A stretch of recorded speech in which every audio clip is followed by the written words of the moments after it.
مکہ مکرمہ میں ایک عبادت گزار حاجی صاحب رہتے تھے۔ وہ کہیں جا رہے تھے، راستے میں ایک ریشمی تھیلی ملی جس میں ایک قیمتی ہار تھا، اور وہ بڑا ہی قیمتی ہار تھا۔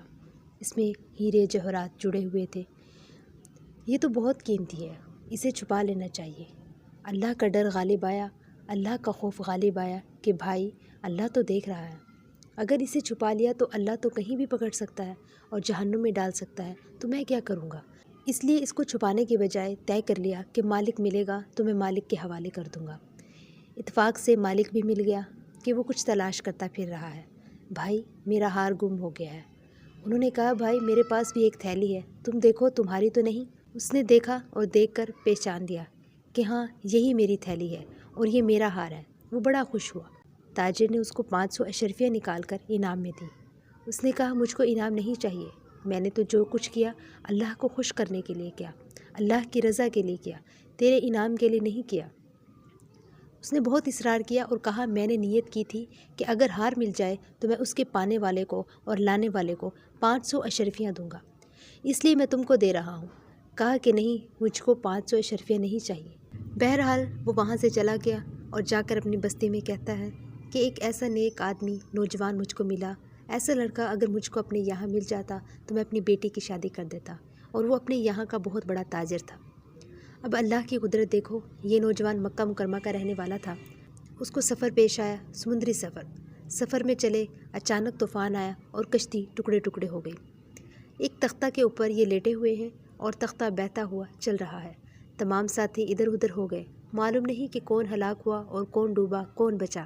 بہتے ہوئے تختے پر جا رہی ہیں، چلتے چلتے ایک کنارے پر یہ تختہ رکا۔ وہاں ایک بستی آباد تھی۔ بستی کے لوگ اتفاق سے آئے ہوئے تھے۔ جب دیکھا کہ کوئی بیچارہ مسافر تختے کے اوپر بہہ رہا ہے تو انہوں نے اس کو نکال لیا اور نکال کر اپنی بستی میں لے گئے۔ وہاں بستی میں رکھا، ان کو ہوش آیا، کھلایا پلایا، آرام کرایا۔ کئی دن گزر گئے اور حالات معلوم کیے تو پتہ چلا کہ یہ تو بہت بڑے عالم ہیں اور بڑی مہارت بھی ہے ان کو، حافظ بھی ہیں اور عالم بھی، اور بہت نیک صالح شخص ہیں۔ ان کو اپنے یہاں امام نہ بنا لیا جائے؟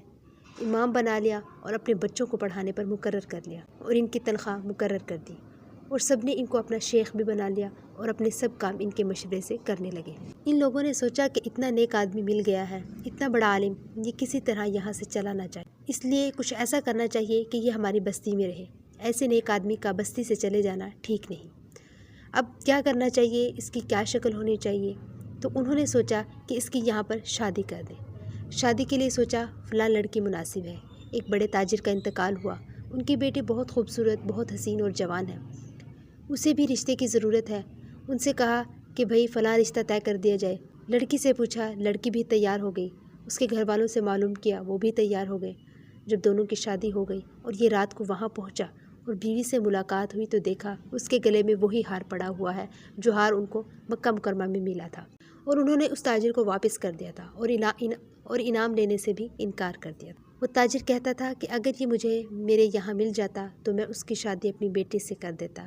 اللہ تعالیٰ نے اس کی اس نیکی کی برکت سے، اس تقویٰ اور پرہیزگاری کی برکت سے اتنا نوازا کہ تم نے ہمارے ڈر کی وجہ سے ہار واپس کیا ہے۔ اب ہم ہار بھی دیں گے اور ہار والی بھی دیں گے۔ چنانچہ اللہ تعالیٰ نے وہ ہار بھی واپس کیا اور ہار والی بھی عطا کی۔ پھر یہ مکان اور کوٹھی بھی اور تجارت بھی اور جائیداد بھی، اس تاجر کی وہ تمام کی تمام ملکیت اللہ تعالیٰ نے اس کو عطا کر دی۔ یہ ہے اللہ کا ڈر اور اللہ کا خوف۔ جس دل میں اللہ کا ڈر ہوتا ہے اور اللہ کا خوف ہوتا ہے، اللہ تعالیٰ اسے دنیا میں بھی اس طرح نوازتا ہے، اور بھائی یہ تو دنیا میں ہے اور آخرت میں بھی اللہ تعالیٰ نوازے گے۔